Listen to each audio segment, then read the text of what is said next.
प्रमोदिता भक्ति कर्म प्रवक्षा मोक्षसे शुभात् कर्मणो ह्यपि बोधव्यं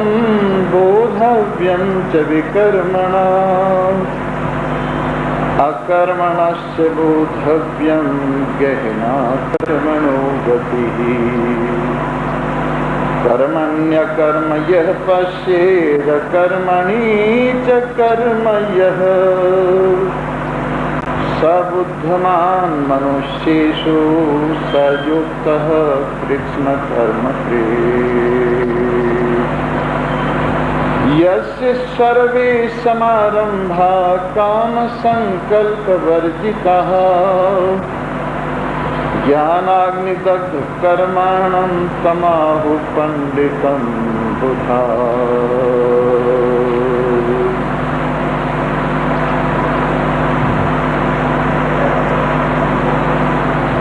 उपस्थित सत्संग रस पिपासु भमर वेंग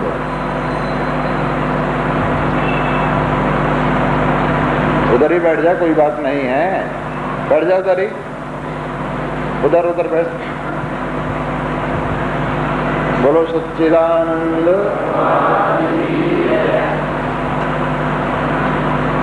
जी हाँ,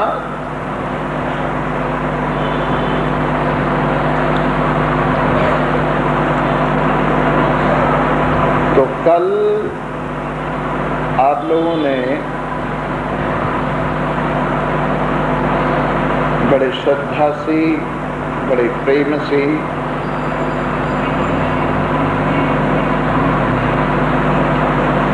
व्यास पूजा का, गुरु पूर्णिमा का पर्व मनाया और अपनी श्रद्धा, अपना विश्वास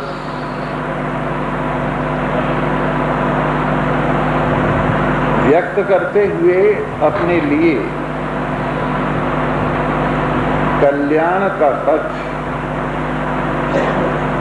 निर्माण किया।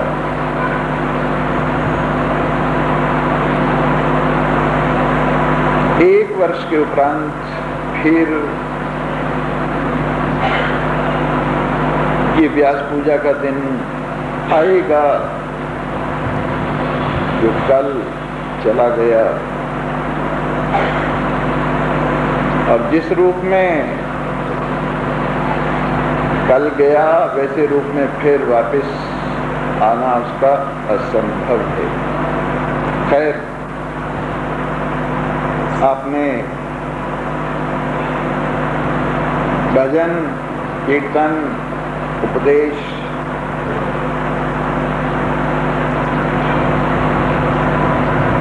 पूरा उनका लाभ उठाया और फिर सहभोज भी अच्छी तरह से ग्रहण किया और साथ कोई रहा होगा, नहीं तो 4-4, 5-5, 6-6 आदमियों का भोजन तो एक आदमी ले ही गया। इस प्रकार से चलो अच्छा है, हम अपनी तरफ से बनाते ही इसलिए हैं कि वो निबट जाना चाहिए और ना तुम ले जाओ तो फिर निबटना बड़ा मुश्किल है, इसलिए अच्छा ही हुआ तुम ले गए। परंतु इससे ऐसा जरूर लगता है कि जैसे आपको शायद हलवा कभी कभी खाने को मिलता होगा और छोले तो शायद ही कभी कभी खाने को मिलते होंगे। तो थोड़ा सा आजकल तो डॉक्टर कहते हैं खाने पर संयम बरतना चाहिए और अपने खाने पर भी और परिवार के खाने पर भी संयम बरतो तो उसे तुम्हें दोहरा लाभ होगा, एक संतोष का, एक तंदुरुस्ती का। तो इस प्रकार से वो पर्व बहुत अच्छी तरह से संपन्न हुआ। परसों जो कथा चल रही थी उसमें आप सभी का बड़ा सहयोग रहा। यहाँ मंदिर के अधिकारियों ने और पुजारी जी ने, दोनों ने, और सभी जो सेवकगण हैं उन्होंने बहुत सहयोग दिया। धर्मशाला की मैनेजिंग कमेटी ने और वहाँ के जो भी कार्यकर्ता हैं उन्होंने बहुत अच्छा सहयोग दिया हर प्रकार से। और लगातार अब ये 20वीं व्यास पूजा थी यहाँ, यानी 20 वर्षों से लगातार हमें वो सहयोग देते रहते हैं। और हमारे से कुछ भी न बिजली का खर्चा, न पानी का खर्चा और न कोई धर्मशाला का किराया वगैरह कुछ नहीं लेते, और उल्टा हर तरह से बर्तनों से, बिजली पानी से और जो कुछ भी धर्मशाला में है सभी कुछ सुलभ कराकर पूरी सहायता करते हैं। इसके लिए उनको धन्यवाद है। और इस प्रकार से उनकी धर्म में रुचि बनी रहे, इन शुभभावनाओं के साथ हम आज की कथा प्रारंभ कर रहे हैं। परसों जो कथा चल रही थी, भगवान ने उसमें अर्जुन को ये बताया कि मुझे कर्म करते हुए कर्मों का लेप नहीं चढ़ता है। एक तो भगवान अवतार हैं, अवतारों को भला कर्मों का लेप कैसे चढ़ेगा, क्योंकि अवतार जो भगवान के होते हैं सीधे माया से प्रकट होते हैं। जीव की उपाधि जो अविद्या है उसके अंदर मलिन सतोगुण होने के कारण आवरण और विक्षेप दोनों होते हैं। और परमात्मा की उपाधि माया होने के कारण न उनमें आवरण है और न उनमें विक्षेप। और उनके जो अवतार होते हैं वो भी माया को अपने अधीन करके प्रकट होते हैं। इसलिए उन अवतारों में भी न आवरण होता है और न विक्षेप होता है। लगता है उनका शरीर भी पांच भौतिक है, लगता है उनकी सोच भी सांसारिक जैसी, लगता है उनके कर्म भी संसार जैसे, हमारे जैसे, लगता है उनका रोना धोना सारी लीलाएं हमारी जैसी हैं। लेकिन ये बाहर से ही लगता है, अंदर से बात नहीं।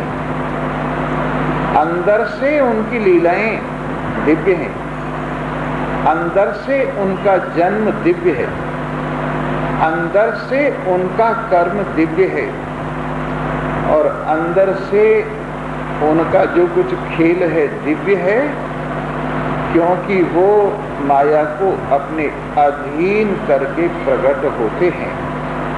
इसलिए उनमें दिव्यता है। उनका तन उनके लिए आवरण नहीं है, उनका मन उनके लिए आवरण नहीं है, उनकी ज्ञानेंद्रियां उनके लिए आवरण नहीं है, उनकी कर्मेंद्रियां, प्राण, अंतःकरण, कोई भी शरीर इत्यादि कुछ भी उनके लिए आवरण और विक्षेप का हेतु अंदर से नहीं है।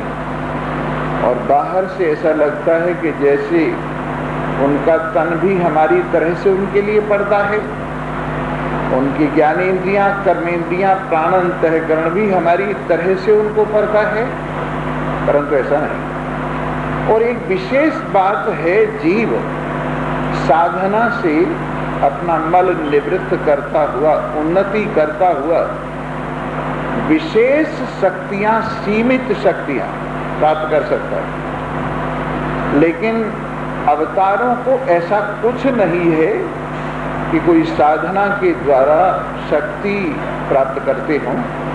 वो सारी शक्तियां, सामर्थ्य जैसी उन्हें लीला करनी होती है उस हिसाब से लेकर आते हैं। और वो सामर्थ्य, वो शक्ति बचपन से ही उनमें होती है। कोई उम्र के हिसाब से नहीं होती, कोई साधना के हिसाब से नहीं होती, बचपन से ही होती है। भगवान श्री कृष्ण को, भगवान श्री राम को देखिए, भगवान श्री कृष्ण की बाल लीला का वर्णन करते हुए और तो और एक मुसलमान भक्त नजीर हुए, उन्होंने उनकी बाल लीला का वर्णन किया है। पाटी पकड़ के चलने लगे जब मदन गोपाल, धरती तमाम हो गई एक आन में निहाल। बासुकी चरण छुअन को चढ़ा छोड़ के पताल, आकाश पर भी धूम मची देख उनकी चाल। ऐसा था बांसुरी के बजैया का बालपन, क्या क्या कहूँ मैं कृष्ण कन्हैया का बालपन। एक रोज कान्ह ने मुंह में माखन छिपा लिया, पूछा यशोदा ने तो झट मुंह बना दिया। मुंह खोल तीन लोक का आलम दिखा दिया, एक आन में दिखाया और फिर भुला दिया। ऐसा था बांसुरी के बजैया का बालपन, क्या क्या कहूँ मैं कृष्ण कन्हैया का बालपन। घर घर में दही दूध माखन चोरी की दी धूम डाल, होते थे अकेले साथ में लेते थे ग्वाल बाल। माखन दही दूध चुराने लगे सबके देखभाल, अगर छीके पे हुआ तो भी उसको न छोड़ना, पहुंचाना हाथ तो उसे बंसी से तोड़ना। इतने पर न बना कान तो ढेले से फोड़ना। ऐसा था बांसुरी के बजैया का बालपन, क्या क्या कहूँ मैं कृष्ण कन्हैया का बालपन। चोरी करते आ गई ग्वालिन कोई वहां, पूछा कन्हैया तुमने ये है क्या किया।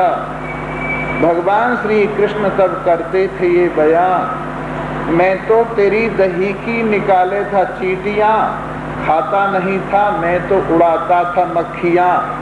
ऐसा था बांसुरी के बजैया का बालपन, क्या क्या कहूँ मैं कृष्ण कन्हैया का बालपन। सब मिल के पहुंची पास यशोदा के वीर, अब तो तेरा कान्हा हुआ है बड़ा शरीर। देता है हमको गालियां और फाड़ता है चीर, छोड़े दही न दूध न माखन मही न खीर। ऐसा था बांसुरी के बजैया का बालपन, क्या क्या कहूँ मैं कृष्ण कन्हैया का बालपन। तो माता यशोदा डराती उन्हें उठा मन की साटियां, भगवान श्री कृष्ण तब करते थे ये बयां। मैया सच्ची न मानो सबकी ये सब हैं झूठियां। ऐसा था बांसुरी के बजैया का बालपन, क्या क्या कहूँ मैं कृष्ण कन्हैया का बालपन। मैया जाता हूँ तो मुझे ये छेड़े जाती हैं, मैया कभी ये मेरी छगुलिया चुराती हैं, मैया कभी ये मेरी बांसुरी छिपाती हैं। अब देखो तुम्हारे पास में ये शिकायत लेके आती हैं, मारो इन्हें ये मुझको बहुत साथ सताती हैं। ऐसा था बांसुरी के बजैया का बालपन, क्या क्या कहूँ मैं कृष्ण कन्हैया का बालपन। सब मिल के यारो कृष्ण कन्हैया की बोलो जय, बन बन के ग्वाल गौए चरैया की बोलो जय, भक्तों की लाज की रखैया की बोलो जय, तुम भी नजीर कृष्ण कन्हैया की बोलो जय। ऐसा था बांसुरी के बजैया का बालपन, क्या क्या कहूँ मैं कृष्ण कन्हैया का बालपन। तो बालकपन में ही उनकी दिव्य लीलाएं ये दर्शाती हैं कि वो कहीं साधना करके पहाड़ में जा करके या समाधि लगा करके शक्तियों का संचय करके नहीं लाए, ये स्वभाव से ही उनमें शक्तियों का खजाना था और ये उनके भगवान का अवतार होने का सबसे बड़ा प्रमाण है। इस प्रकार भगवान को स्वाभाविक ही कोई कर्म स्पर्श नहीं करता। ज्ञानवान को तो ज्ञान होने पर अपनी आत्मा का जब ज्ञान हो जाता है और ये समझ लेता है कि मैं असंग आत्मा हूं, सत्संग करेगा, अपने स्वरूप का बोध प्राप्त करेगा, तब कर्मों का लिपायमान नहीं होगा।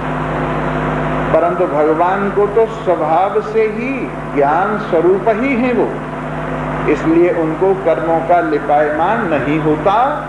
और न में कर्म फलेश प्रहा, और कर्म फल में भी भगवान की कोई इच्छा नहीं। ज्ञानवान तो संसार को पहले अनुभव से मिथ्या समझेगा और इस लोक और परलोक को समझेगा कि इसमें कोई सार नहीं है, तो उसकी कर्म फल में से इच्छा निबट जाएगी। अज्ञान काल में कर्म फल में इच्छा होती है, लेकिन ज्ञान होने पर कर्म फल में इच्छा नहीं रहती। लेकिन भगवान की तो स्वभाव से ही कर्म से जो कुछ मिलता है वो सब तो अपने आप देने वाले हैं लोगों को, उनकी कर्म फल में क्या इच्छा होती, इसलिए कर्म फल में उनकी इच्छा नहीं होती। इति माम यो अभिजानाति, जो मेरी इस वास्तविकता को जानता है कि मुझे कर्म पकड़ते नहीं हैं और कर्म फल की इच्छा मुझे जकड़ती नहीं है, ऐसे जानने वाले को भी कर्म छोड़ देते हैं और कर्मों का फल उनको भी लिपायमान नहीं करता है और वो भी इच्छा से ऊपर उठ जाते हैं, कर्म से वो भी नहीं बंधते। यानी भगवान कृष्ण की तो बात ही क्या है, भगवान कृष्ण को प्यार करने वाले भगवान के भक्त, उनको भी कर्म का फल बांधता नहीं है और कर्म फल में उनकी स्पृहा नहीं है और कर्म उनको स्पर्श नहीं करते हैं। एवं ज्ञात्वा, ऐसा जानकर, ये जानकर कि भगवान के इस खेल में, राम लीला में हमें अपना पार्ट अदा करना चाहिए, जो पार्ट हमें सौंपा गया है। अब आप ये देखिए, रामलीला में हनुमान जी को जो पार्ट दिया है उसका वो पालन कर रहे हैं, उसको अदा कर रहे हैं। अंगद को जो पार्ट दिया है, सुग्रीव को जो पार्ट दिया है, विभीषण को जो पार्ट दिया है, सब उनके दिए हुए पार्ट को अदा कर रहे हैं। लेकिन भगवान भी कर्म और कर्म फल से अलग ही और उनके भक्त भी कर्म और कर्म फल से अलग। इसी प्रकार भगवान श्री कृष्ण ने अर्जुन को अपने रथ के पीछे बिठाकर युद्ध करने का पार्ट अदा करने के लिए कहा और इसी प्रकार से और भी लोगों को राम लीला में पार्ट सौंपा है, कृष्ण लीला में पार्ट सौंपा है। तो भगवान को भी कर्म और कर्म फल नहीं पकड़ते और भगवान की आज्ञानुसार कर्म करने वालों को भी, भगवान से प्यार करने वालों को भी, भगवान के स्वरूप को समझने वालों को भी कर्म और कर्म फल का लेश मात्र भी बंधन नहीं होता है। एवं ज्ञात्वा कृतम कर्म पूर्वैरपि मुमुक्षुभिः, मुक्ति की इच्छा वालों ने जैसे पहले कर्म किया है और आलसी बनकर नहीं बैठे। शरीर धारण करने का फल यही है कि शरीर से समाज की सेवा हो, मन से भगवान का प्यार हो और बुद्धि से भगवान के स्वरूप का बोध। बुद्धि के द्वारा भगवान के साथ एकता का ज्ञान हो, मन के द्वारा, हृदय के द्वारा परमात्मा के साथ प्रेम से एकता हो और शरीर के द्वारा, सेवा के द्वारा भगवान की पूजा हो। इस प्रकार जैसे हनुमान जी ने परिचय दिया, देह दृष्टया तु दासोहम, जीव दृष्टया त्वदंशकः, आत्म दृष्टया त्वयैवाहम् एतद् मे निश्चय राघव।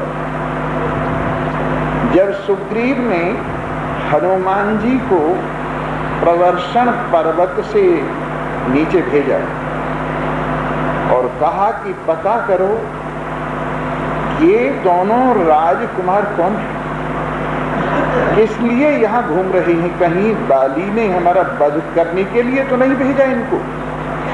क्योंकि साप बस इस पर्वत पर वो तो आ नहीं सकता। कहीं इनको न भेजा हो, इनका पता करके आओ। तो हनुमान जी ने एक ब्राह्मण का वेश बनाकर भगवान श्री राम के पास जाकर संस्कृत में उनसे पूछा कि आप कौन?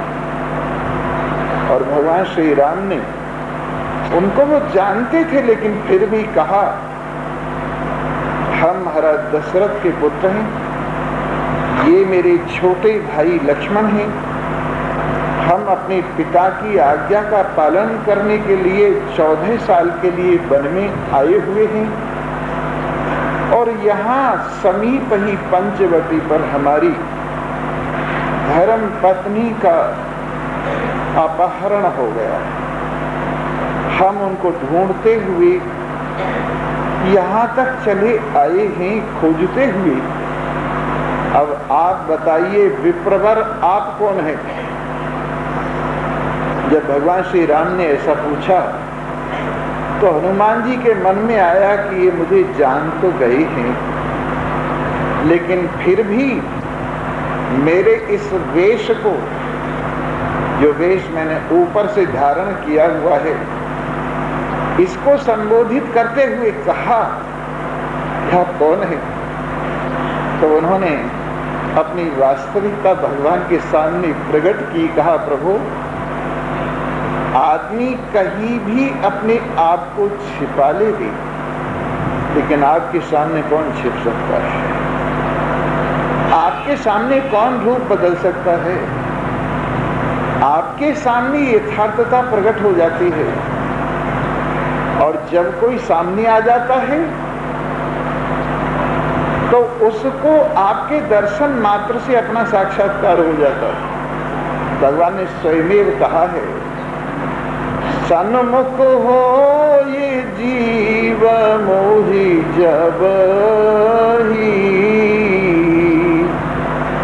कोटि जन्म अघनाशो तब ही। जब भी ये जीव मेरे सामने आ जाता है, मुंह छिपाता फिरता है, भगवान से डरता है, मंदिर में जाएगा तो बड़ी जल्दी भागने की कोशिश करेगा, कहीं भगवान पकड़ न ले, कहीं कथा में जाएगा तो बैठेगा ही नहीं, कहीं भगवान का सामना न हो जाए। डरता है भगवान के सामने आने से। क्यों? क्योंकि असलियत खुल जाएगी। डर लगता है सन्मुख होते हुए, जैसे किसी का कर्जा कोई ले लेता है और जब चुकता नहीं होता तो वो छिपता फिरता है, उसी तरह से ये जीव भी छिपता फिरता है भगवान से। पर भगवान कहते हैं, क्यों छिपता है, क्यों डरता है? मैं डरने की चीज नहीं, मैं प्यार करने की चीज। यही विशेषता है। बहुत धर्मों में कहा है, भगवान से डरो, भगवान से डरो, भगवान से डरो, लेकिन हमारे यहाँ कहा है कि भगवान से मत डरो। अगर डरना है तो पाप से डरो, बुरे काम से डरो, अशुभ पथ से डरो, भगवान से प्यार करो, भगवान से प्यार करो, भगवान के सामने आओ, तुम्हारा डर निकल जाएगा, पाप निकल जाएगा, भय निकल जाएगा। परंतु आने से डरता है, पर वो वायदा करते, कहते हैं आ तो सही। सन्मुख हो ये जीव मोहि जब ही, कोटि जन्म अघनाशो तब ही। जब भी ये जीव मेरे सामने आ जाता है तो करोड़ों जन्मों के पाप ऐसे दूर कर देता हूं जैसे करोड़ों वर्षों का अंधेरा किसी गुफा में हो और उसका मुंह सूर्य के सामने हो जाए तो सूर्य की किरणों से सारा अंधेरा दूर हो जाता है। वैसे ही उस का सारा पाप दूर हो जाता है। तो सन्मुख होइए भगवान के, और भगवान के सन्मुख वही हो सकता है जो अपने सन्मुख हो सकता है। और तभी कहा है कि मम दर्शन कर फल ये अनूपा, जीव पावन निज सहज स्वरूपा। मेरे दर्शन का ये फल है कि जीव को अपनी वास्तविकता समझ में आ जाए। और जितने दर्पण में आपके बदले हुए वेश को आपके सामने आपको छिपाकर दिखाते हैं, आपकी वास्तविकता नहीं दिखाते। लेकिन आप कितने ही वेश बदल लीजिए, भगवान के सामने आपकी असलियत ही प्रकट होगी। वो बदले हुए वेश भगवान के सामने नहीं दिखाई देंगे, क्योंकि मोहि कपट छल छिद्र न भावा, निर्मल मन जन सोई मोहि पावा। मुझे कपट छल छिद्र अच्छा ही नहीं लगता, और मेरे सामने कोई आ जाए तो कपट छल छिद्र भाग जाता। अरे हमको भी कहाँ अच्छा लगता है कपट छल छिद्र, चाहे करते रहें वो अलग बात है। हमें अच्छा नहीं लगता हमारे साथ कोई कपट छल छिद्र करे, हम अगर करें वो अलग बात है। तो भगवान को भी ये चीज अच्छी नहीं लगती। जो हमें अच्छी नहीं लगती भगवान को कैसी अच्छी लगेगी, क्योंकि भगवान और हम में कोई अंतर तो नहीं ना। तो इस प्रकार से जो इस बात को जानते हैं, मेरी इस दिव्यता को जानते हैं कि सब कुछ करते हुए भी मैं अकर्ता हूं, और सब कुछ भोगते हुए भी मैं अभोक्ता हूं, तो वो लोग जैसे पहले मुक्ति की इच्छा वालों ने कर्म किया है मेरी प्रसन्नता के लिए, कर्म किया है मेरी लीला में सहयोग देने के लिए, कर्म किया है अंतःकरण की शुद्धि के लिए, कर्म किया है इस जीवन को दूसरों के लिए कुछ काम में आ जाने के लिए। वैसे ही तुम भी अर्जुन पहले मुमुक्षुओं की तरह से तुम भी कर्म करो, और कुरु कर्मैव तस्मात् त्वं पूर्वै पूर्वतरं कृतं। जैसे पूर्वों के द्वारा, पूर्वजों के द्वारा जो पूर्व हुए मुक्ति की इच्छा वाले मुमुक्षु, जैसे उन्होंने कर्म किया वैसे ही तुम करो। और एक बात सुन लो, किम कर्म कर्मेति कवयो अप्यत्र मोहिता, तत्ते कर्म प्रवक्ष्यामि यज्ञात्वा मोक्षसे शुभात्। कर्म क्या है, कर्म योग्य काम क्या है, और न करने योग्य काम क्या है, अकर्म क्या है, और उल्टा कर्म माने विकर्म क्या है। या अच्छे से समझदार लोग भी मोह को प्राप्त हो रहे हैं, उनकी समझ में भी ये बात नहीं आती क्या करने योग्य काम है और क्या न करने योग्य काम है। वो मैं तुम्हारे प्रति कहूंगा, जिसको जानकर तुम अशुभ से हटकर शुभ की ओर चलो।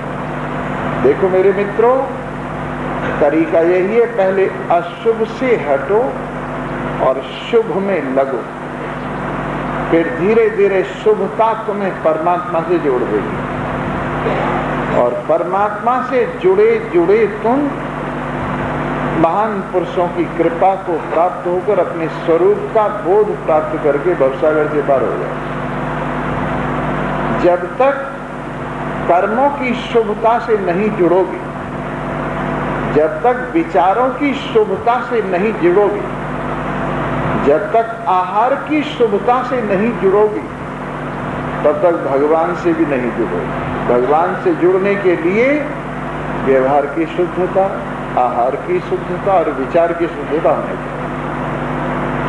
और शास्त्र विहित शुभ कर्म जो आपके शुभ व्यवहार का और शुभ आहार का आधार है, और जिसके मूल में शुभ विचार है, वो आपको शुभता से परमात्मा से जोड़ेगा, और परमात्मा कृपा करके आपको सत्संग प्रदान करेंगे। और सत्संग में सत भी परमात्मा की समझ से आएगा, परमात्मा की कृपा से आएगा। और फिर जाने वही जेहि देहु जनाई, जानत तुम ही होई जाई। जिसे आप जना देते हो वही जान सकता है। जब तक आपके जनाने की इच्छा न हो तो तक कौन जानेगा। और आपकी जनाने की इच्छा किसको होती है, किसको जनाना चाहते हैं? जो आपसे जुड़ गया है। और आपसे कौन जुड़ गया है? जो शुभता से जुड़ गया है, जो शुभ आहार, शुभ व्यवहार और शुभ विचार से जुड़ गया है, वो शुभता से जुड़कर आपसे जुड़ गया है। और आप सत्संग से उसको जोड़कर अपनी महिमा का, अपने स्वरूप का बोध कराते हैं और भवसागर से पार करते हैं। इस प्रकार कर्म क्या है, अकर्म क्या है, अच्छे से समझदार भी मोह को प्राप्त हो जाते हैं। इसलिए मैं तुम्हें कर्म का उपदेश करूंगा कि ये शुभ है और ये अशुभ है, जिससे तुम अशुभ का परित्याग करके शुभ में लगोगे और शुभता तुम्हें मेरे से जोड़ेगी और मैं तुम्हें तुम्हारे से जोड़ दूंगा। और तुम और मैं एक ही तो है, दो तो नहीं है। कर्मणो ह्यपि बोधव्यम, बोधव्यम च विकर्मणः, अकर्मणश्च बोधव्यम, गहना कर्मणो गति। कर्म को भी जानना चाहिए, करने योग्य कर्तव्य क्या है। विकर्म को भी जानना चाहिए, उससे उल्टा कर्म क्या है, जिसको नहीं करना चाहिए उसको कर डालना, ये विकर्म। और अकर्म क्या है, जो करने योग्य कर्तव्य उसको न करना, ये अकर्म है। इन तीनों को जानना, कर्म को, अकर्म को, विकर्म को, इन तीनों को समझना बड़ा जरूरी है। और इसे शास्त्र से और मुझसे ही समझा जा सकता है, अपने आप इसको नहीं समझा जा सकता, क्योंकि कर्मों की गति बड़ी गहन है। इसीलिए हमारे यहाँ एक बात कही है, जब ये पाठशाला में जाता है और वहाँ विद्या का अध्ययन करता है, आजकल तो पाठशाला और तरह की है, पर पहले की बात है ये, जहाँ पर शिक्षा भी दी जाती थी, दीक्षा भी दी जाती थी। और शिक्षा का अर्थ होता था सीखना और दीक्षा का अर्थ होता था मानना। जहाँ पर सीखना और मानना दोनों सिखाए जाते थे, यानी व्यक्ति सीखता भी था और मानता भी था। शिक्षा से सीखता था और दीक्षा से मानता था। शिक्षा पहला पाठ और दीक्षा दूसरा पाठ। तो दीक्षा में एक विशेष बात है, अपने आप का समर्पण होना बहुत जरूरी है। सीखना तो आसान है, परंतु मानने के लिए समर्पित होना पड़ता है, तब माना जाता है। इसको दीक्षा बोलते हैं। इस प्रकार शिक्षा और दीक्षा दोनों ब्रह्मचारी को सिखाई जाती थी। और ब्रह्मचारी जब शिक्षा दीक्षा से संपन्न हो जाता है और उसकी आयु लगभग 24-25 साल की होती थी, तो उसको आचार्य कहते थे, विद्यार्थी आज तुम विद्या से और बल से दोनों से युक्त हो गए, बुद्धि और बल दोनों से संपन्न हो गए। आज तुम यदि चाहते हो तो गृहस्थ में प्रवेश कर सकते हो। विद्यार्थी कहता है, गृहस्थ में मैं प्रवेश करूं, इसके लिए मुझे क्या करना होगा? बोले, ध्यान दो, पहले इन 5 देवताओं की पूजा करनी होगी। मातृदेवो भव, पितृदेवो भव, आचार्य देवो भव, अतिथि देवो भव। 4 देवता तो ये। माँ को देवता समझकर माँ की आज्ञा का पालन करना और सेवा करना। पिता को देवता समझकर उनकी आज्ञा पालन करना और सेवा करना। आचार्य को देवता समझकर उनकी आज्ञा पालन करना और सेवा करना, और अतिथि को देवता समझकर भोजन से, वस्त्र से, स्थान से संपन्न करना। और पांचवा देवता परमात्मा है। परमात्मा का भजन अवश्यमेव करना, ये सबसे बड़ा देव महादेव है। इन 5 देवों की पूजा जिस गृहस्थ में होती रहती है वो तो गृहस्थ है, और जिस गृहस्थ में इन 5 देवों की पूजा नहीं होती वो नाम का ही गृहस्थ है, गृहस्थ नहीं। जहाँ माँ की सेवा नहीं, पिता की सेवा नहीं, आचार्य की सेवा नहीं, अतिथि की सेवा नहीं, नौकर चाकरों को आश्रय नहीं, भगवान का पूजन नहीं, वो वस्तुतः गृहस्थ नहीं। इस प्रकार गृहस्थ में प्रवेश करने से पहले एक तो इन 5 देवताओं का ख्याल रखना, और दूसरे जो अध्ययन तुमने यहाँ किया इसको यही मत छोड़ देना। गृहस्थ में रहते रहते स्वाध्याय करते रहना, प्रवचन करते रहना। स्वाध्याय प्रवचनाभ्याम मां प्रमिदितव्यम। स्वाध्याय और प्रवचन से आलस्य मत करना, और किसी बात में संशय हो तो महान पुरुषों के पास जाकर पूछना। चलते फिरते तीर्थ सन्यासी महात्मा लोग आए, उनका सत्संग सुनना, और इस प्रकार से इस गृहस्थ में भी सद्विचार की ज्योति जगाए रखना। कहीं गृहस्थ का मतलब ये नहीं है स्वामी जी अभी हमारा वक्त सत्संग सुनने का थोड़ा ही है, अपनी माँ को छोड़ाते हैं गाड़ी में और पिताजी को छोड़ाते हैं और हम चले आते हैं, जब हमारा वक्त होगा तब सुनोगे। तुम्हारा वक्त कब होगा? जब कान सुनना बंद कर देंगे। जब कान सुनना बंद कर देंगे तब तुम्हारा वक्त आएगा सुनने का। अरे जिस वक्त फूल पूरा सुगंधी से युक्त हो, रंग से युक्त हो, खिला हुआ हो, उस वक्त देवता के चरणों पर चढ़े तो उसका मूल्य है। और जब सुगंधी उड़ गई, रंग उड़ गया, कुम्हला गया फूल, तो ऐसा फूल देवता के चरणों पे चढ़ने भी चला है तो उसका क्या मूल्य है। इसलिए जिनको लंबी यात्रा करनी होती है वो जल्दी जाग जाते हैं। इसलिए गृहस्थ में रहते रहते अपने घर गृहस्थ को भी संभालना और ये ज्योति भी जगाए रखना सद्विचार की। न तो 24 घंटे तुम सत्संग सुन सकते हो, पढ़ सकते हो, और न 24 घंटे काम धंधा ही कर सकते हो। इसलिए दोनों काम, प्रातः काल में सत्संग सुनो, फिर काम धाम करो, सायंकाल को स्वाध्याय करो, भजन करो, सो जाओ, फिर दूसरे दिन यही क्रम रखो। इस प्रकार दोनों हाथों में लड्डू हो जाएंगे तुम्हारे, समझे ना। न तुम्हें डर के भागने की जरूरत है और न कहीं लालच से लगने की जरूरत है। जहाँ राम जी रखे वहीं खुश रहो।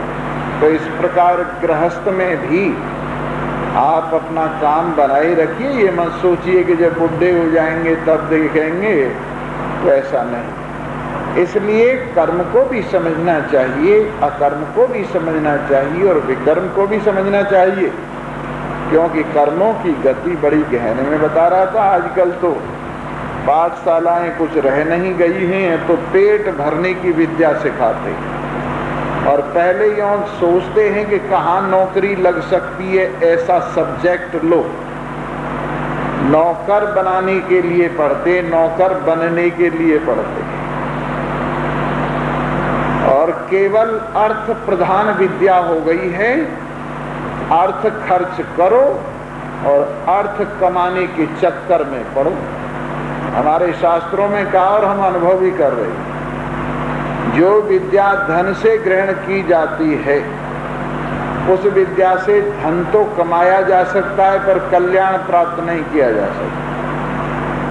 और जो विद्या विद्या के बदले में विद्या ली जाती है, उससे विद्या तो बढ़ सकती है पर कल्याण नहीं हो सकता। और जो विद्या सेवा से श्रद्धा से ली जाती है, उसी से कल्याण होता है। और जो विद्या सेवा से श्रद्धा से सेवा से नहीं ली जाती, वो विद्या तो ऐसे ही है, बस यूं ही है। जैसे आजकल लड़के लड़कियां कहीं से ट्यूशन पढ़ लिया, पैसे दे दिए और समझा के हमारा काम पूरा हो गया, तो ऐसी विद्या तो ऐसे ही है। दाखिला करो तब लाख 2 लाख खर्च करो, ट्यूशन लगाओ तो हजारों रुपए महीने का ट्यूशन लगाओ, और फिर नंबर ठीक ना आए तो दाखिला में फिर खर्च करो, और इस तरह से नौकरी होने तक घुड़ता हो जाता है माँ बाप का। फिर बच्चे को यूं कहेंगे तेरे पर 50 लाख 1 करोड़ खर्चा हो गया, या तो शादी में दिलवा और या फिर कहीं नौकरी में से ला, हमारा कम से कम जो खर्चा हुआ है वो तो पूरा कर। तो इस प्रकार से ऐसी विद्या रह गई। आपको आश्चर्य होगा, पहले ऐसी बात नहीं थी। पहले विद्या पढ़ते पढ़ते गुरुजी अध्यापक जी काम बताते थे तो सौभाग्य समझते थे। लाओ भाई तुम पानी लाओ, पानी ले आई। एक को कहा तुम्हें चौका लगाना है, चौका लगा दिया। एक को कहा झाड़ू लगाना है, झाड़ू लगा दिया।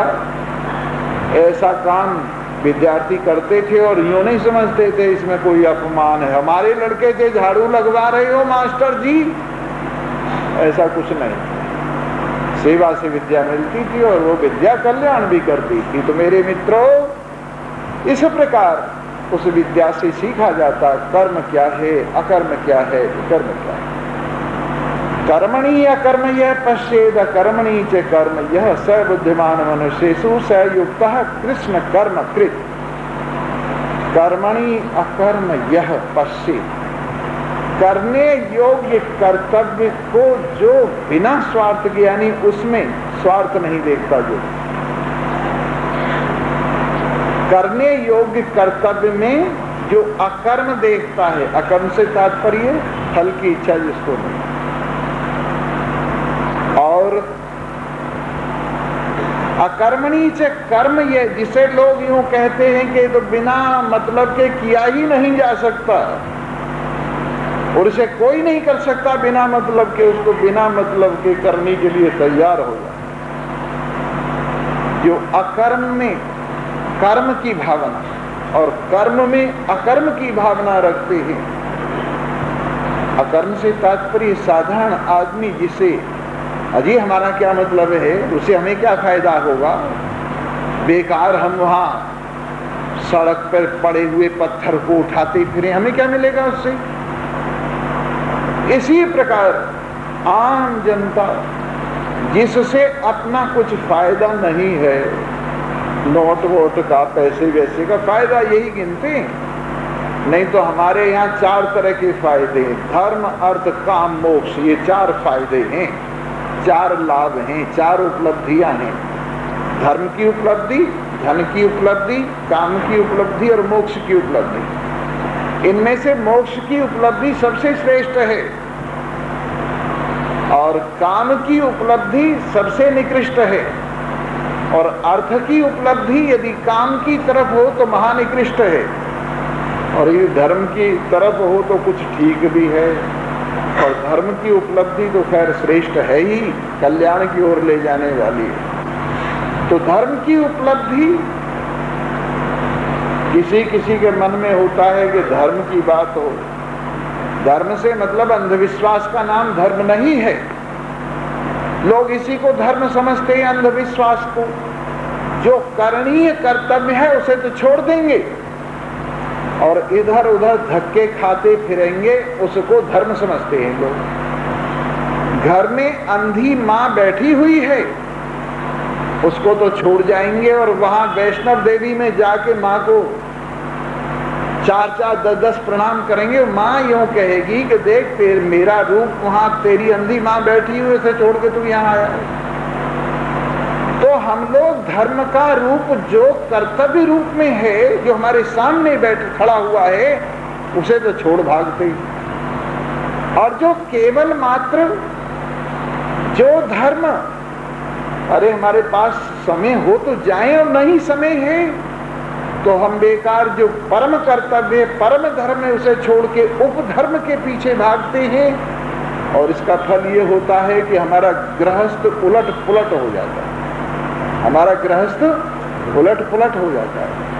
सुबह के वक्त घर में काम होता है और तुम सुबह ही सुबह घर से बाहर किसी धर्म के नाम से यूं इधर उधर निकल गए। अरे सुबह को काम करो, कौन तुम्हें कथा सुनने को मना करता है? अजी घर वाले कथा में नहीं आने देते, जरूर तुम्हें कोई निकम्मापन है, जरूर तुम ठीक काम नहीं करते हो। काम करो, आ जाओ, कौन मना करता है तुम्हें कथा सुनने के लिए? कथा सुनने का फल उनके सामने कुछ तो होगी कि हाँ ये ठीक अपने कर्तव्य का पालन करता है, ठीक है, जहां फिट है वहां जहां लगा दो वहीं फिट है, तब तो बढ़िया बात है। और कथा का फल तुम निकम्मापन ही समझ रहे हो कि सारे दिन एक जगह बैठ के गप मारना ही धर्म है, तो ये धर्म नहीं है। जो जिस जगह पर तुम रोटी खाते हो, जिस जगह पर तुम बच्चे पैदा किए हैं, जिस जगह पर माँ बाप बैठे, वहां भी तुम्हारा कुछ कर्तव्य बनता है और उसका भी तुम्हें ध्यान करना चाहिए। मैं ये कभी नहीं कहता कि तुम सारे दिन स्वामी जी के पास बैठे रहो और अपना काम धाम छोड़े रहो, ऐसा नहीं, बिल्कुल नहीं, ये लोग गलत अर्थ समझते। अरे सारे दिन गाय, कौन सी गाय दूध देती है? एक वक्त देगी, 2 वक्त देगी, इसके बाद तुम अपना काम करो। लेकिन वो तो तुम करो नहीं, और स्वामी जी को भी और अपने को भी, दोनों को जोड़े रखो, तो उससे क्या होगा? घर वाले स्वामी जी को गाली देंगे और स्वामी जी सोचेंगे कब बला टले यहां से। तो इस प्रकार से सीधी बात तो ये है कि भाई करने योग्य कर्तव्य करना चाहिए, लेकिन फल की इच्छा से नहीं कि मुझे क्या फायदा होगा। साधारण आदमी फल की इच्छा से काम करता है, लेकिन तुम कर्तव्य समझ के काम करो। और जो बुद्धिमान मनुष्य है वो अपने कर्तव्य का पालन करता है और इस तरह से जानता है कि मुझे जो काम सौंपा गया है मैं उसे ठीक तरह से पालन करूं, ये भगवान की पूजा हो रही है।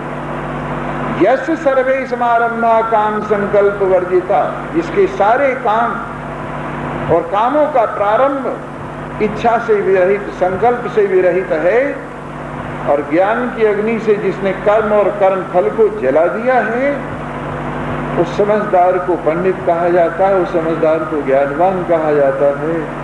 और जिसने ज्ञान की अग्नि से कर्मों को नहीं जलाया और कर्म फल में जिसकी स्पृहा है, वो बंधा हुआ है। कल को हम इस विषय को और आपके सामने स्पष्ट करेंगे, पर यहाँ नहीं, यहाँ की कथा पूरी हो गई है, बल्कि कल के बजाय कल का आराम होगा। और कल को क्या दिन है? बृहस्पतिवार, शुक्रवार को कथा प्रारंभ होगी। ध्यान रखना सब लोग, शुक्रवार को, कौन से दिन को? शुक्रवार को डेरे वालान में शिव मंदिर है, वहां कथा प्रारंभ होगी और तारीख पड़ेगी 2, तारीख पड़ेगी 2 अगस्त। तो आप लोग उसी हिसाब से आएं और कल की 1 अगस्त की छुट्टी मनाएं नहीं, आराम करें और कथा पर जो सुना है उसको मनन करें। 2 तारीख से फिर वहाँ कथा प्रारंभ हो जाएगी, उसका पूरा पूरा लाभ उठाएं और अपना जीवन सफल करें।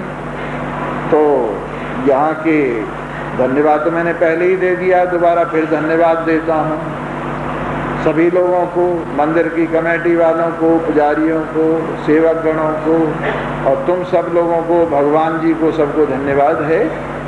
और परसों से कथा फिर शुरू कर देंगे और कल